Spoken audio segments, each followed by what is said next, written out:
Hey, good afternoon. We're moving on again, another dish in the vegetables, fruit, eggs and farinaceous, okay? So at this point now you'll sort of see common threads, and the common thread really will be gluten, flour and so on throughout the whole unit. So we've done our eggs, we've done our vegetable dishes, we've done some rice, we've made some pasta, and now we're going to make a gnocchi. And there's three main types of gnocchi. This was called Piedmodese, which is using potato. Okay, we can also make one using semolina, or we can make one using choux pastry. Okay, so they're the three main types of gnocchi. We're just going to make the one today because it's sort of a bit easier for us to work with. So we spoke in the Duchesse lesson about boiling the potatoes or steaming. Again, steaming will be the preferred option all the time because it's less moisture. Okay, however, the boiling is fine. I'm going to show you now what I didn't show you in that one. So these potatoes now are being boiled and they're now soft touch. Okay, so I'm just going to drain them off.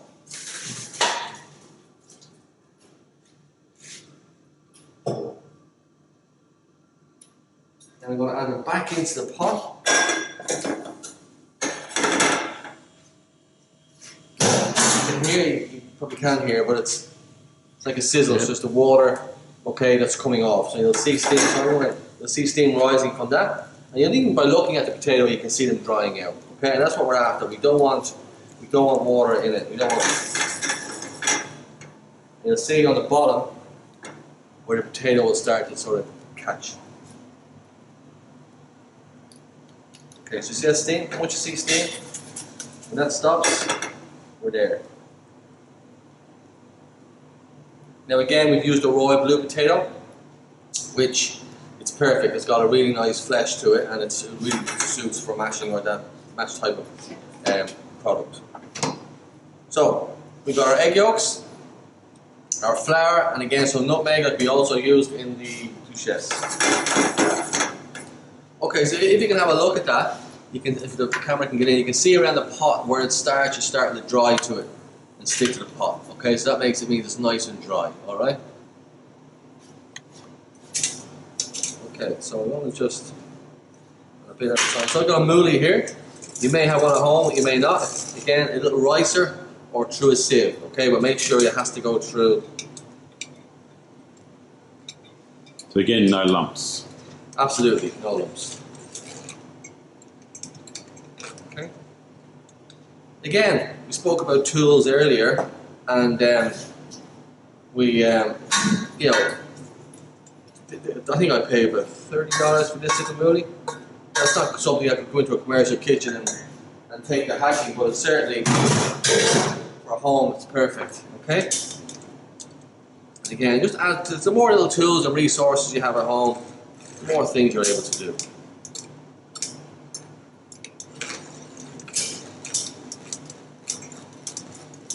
Okay, so just push that down. And another thing with potato, guys, always make sure if you're making a mash that you get it mashed while it's hot.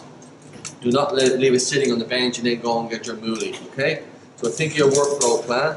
Make sure you have your mouli ready or your rice or whatever it is, because if the potato starts to cool, the starches in the potato will start getting glutinous, and you're not going to get that fluffy. It won't go through the And it won't go through because the starches will just get waxy and they'll just clog up your mouli on you. Okay? So a simple little tip.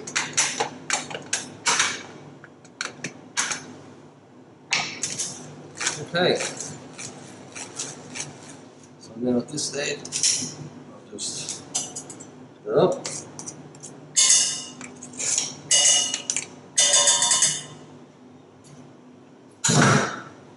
Now, here you can see a nice, beautiful, dry, fluffy potato mix. Okay, which is exactly what we're after for gnocchi.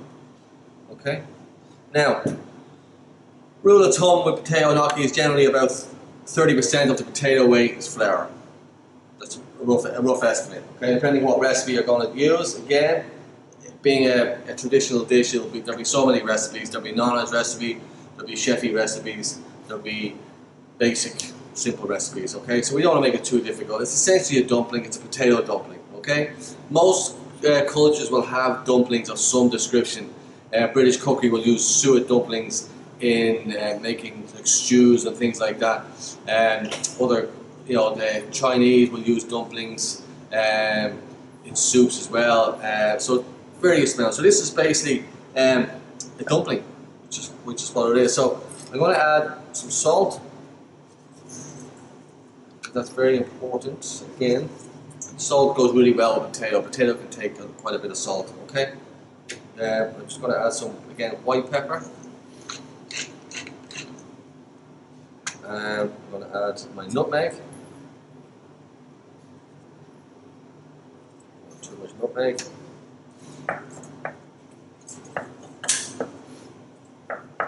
Flour. Just add a bit of thyme.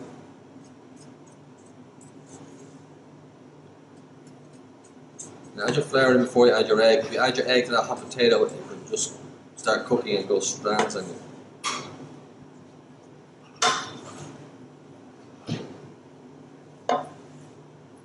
Okay, so essentially making like a dough. Can you show us in there, Cormac? Yep. In that So, pot? have a little look here, alright? So, you can see the flour is starting to dry out, the potatoes starting to come together, literally like a dough, okay? Okay, I'll add the egg yolks now.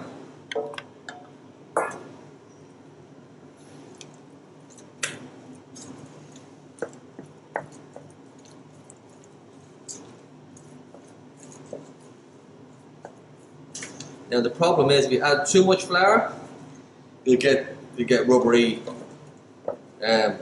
gnocchi. It won't be that nice. If you don't add enough, it'll just fall apart on you when you put it in the water. Okay.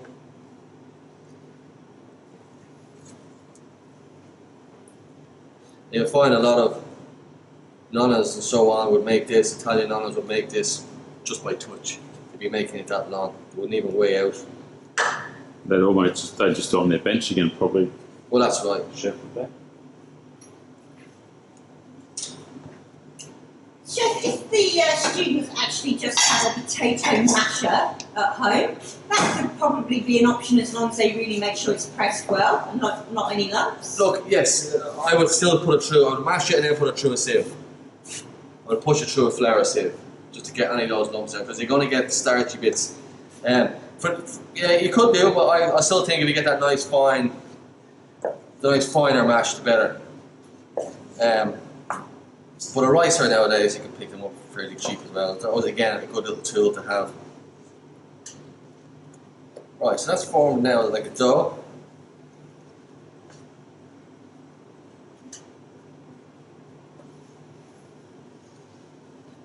Alright, now I'm going to tip that out onto the bench. So you see the way it's all come together?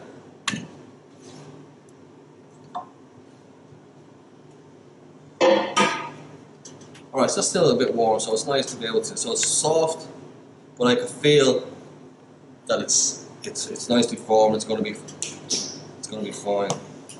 Actually, is like a bread dough, isn't it? Almost. Well, it's not too unlike. You could actually bake that. Mm. You could actually put that into a bread tin and bake it. We call it like Cormac's. Well, you could have potato bread. Like bread. Well, it is We've potato got bread. Cormac's soda bread. In Ireland, we do potato bread, or you could cut that and do it like on a griddle. Okay. So, by all means, that's exactly what you could do. All right. Now, so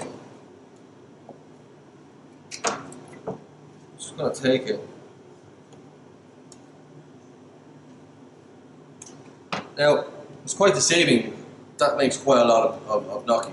Okay, so you don't need to have an awful lot. So there's lots of ways of doing it in a commercial kitchen. If we're doing large volumes of it, very often we'll pipe it out onto trays and let it cool, and then we'll cut it up before we shape it. But this is always a nice way to do it. Just getting it like into it.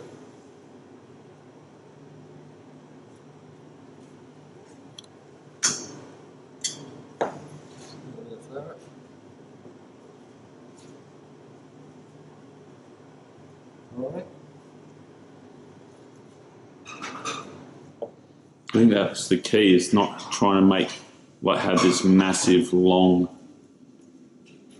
gnocchi roll gets a little bit hard to control, doesn't it? Well, that's right. All right, that's about right there. Just pressing it there.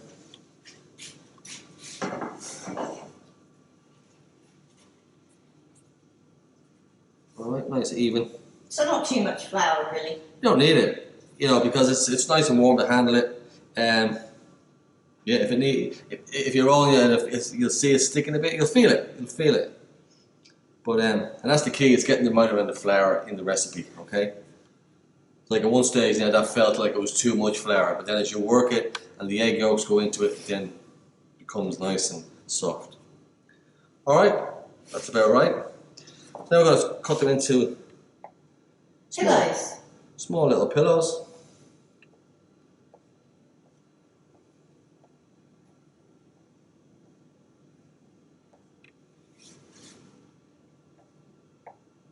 Try and keep them all even. They don't have to be dead the same, but okay. Now, so we need to, on this is what's called a gnocchi board. If you see it's got rungs on it, okay? And what that does is we'll press it in and we get a shape on it, and it puts like little circles on it, like little indentations on it, and that's for the sauce to stick. So when you cook this and you make a nice, we're going to make a basil pesto sauce, the sauce will go in. Again, you don't rinse it out. We'll cook it, we'll go straight into the sauce, and it'll give a lovely coating on it. So basically just press it down into the board and just flick it off like that. Okay? Can I just try and watch that again? Cormac? So just take a pillow, oops, just press it down, right? And then just fold it over and flick it off. Now, if we didn't have that board, we could just do those little pillows. If you didn't have that, you can use a fork. Okay? So if you didn't have that, you can just use a fork, where you can just go on the back of a fork actually. And it's just to go like that. Yeah? You could do as simple as that. If you want it. Okay? You could even just do it just like that, to be perfectly honest, it's that'd be fine as well. Alright? But we'll just do it this way.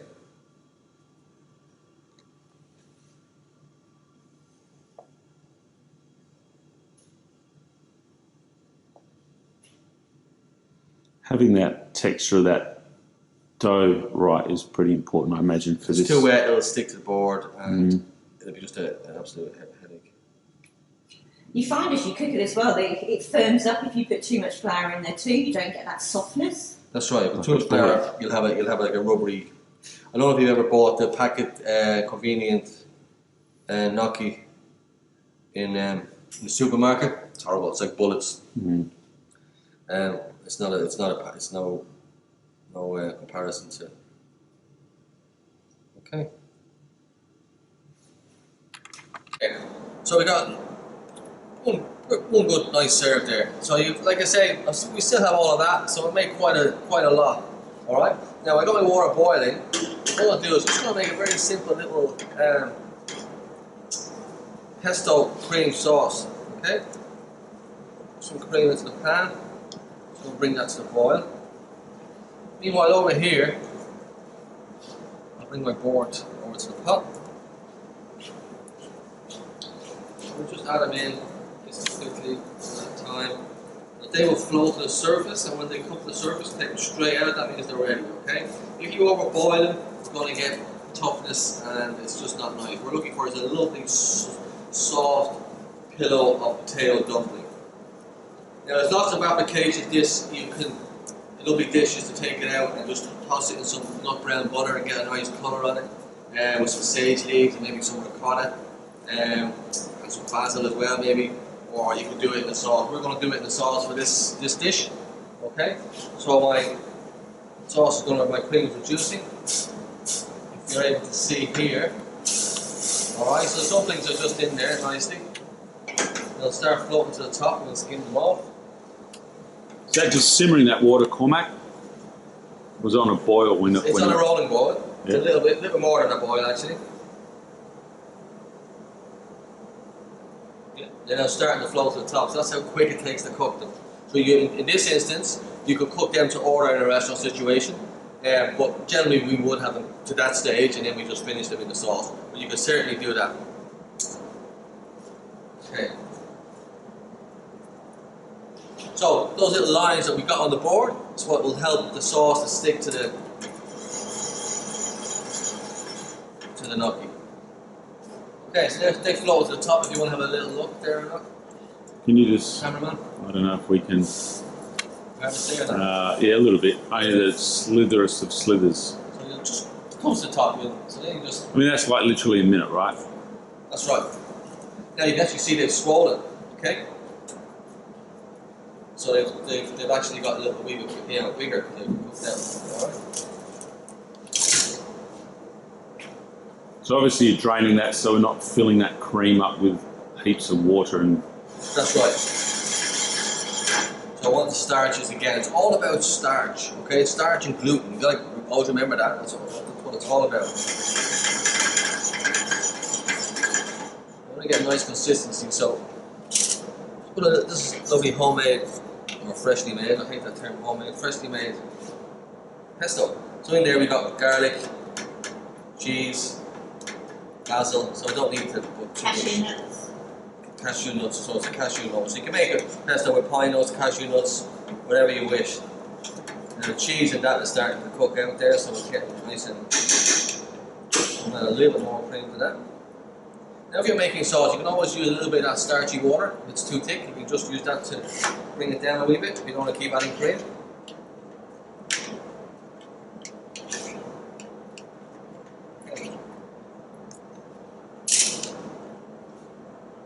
Salt. I'm just going to wee bit of cheese into this just now. So see that sort of stuck together? Beautiful. And the pepper. So it's a very simple dish. Lovely dish to do at home. Lovely as a little entree. Cook that down a wee bit.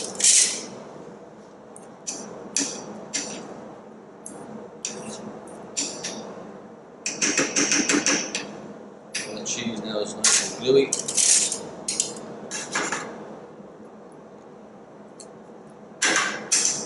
Okay, so the bowl is nice and hot. So again, you don't want to just tip it all out on the plate. Just try to make it look good. Now a very rich dish, I might add. Okay, very rich. So it's not something that you need a whole lot of.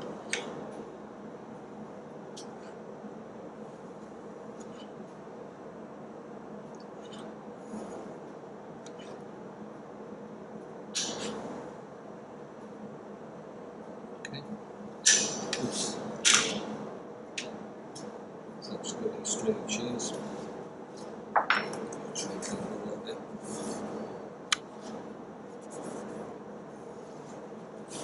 Okay. Some nice little parmesan on the top.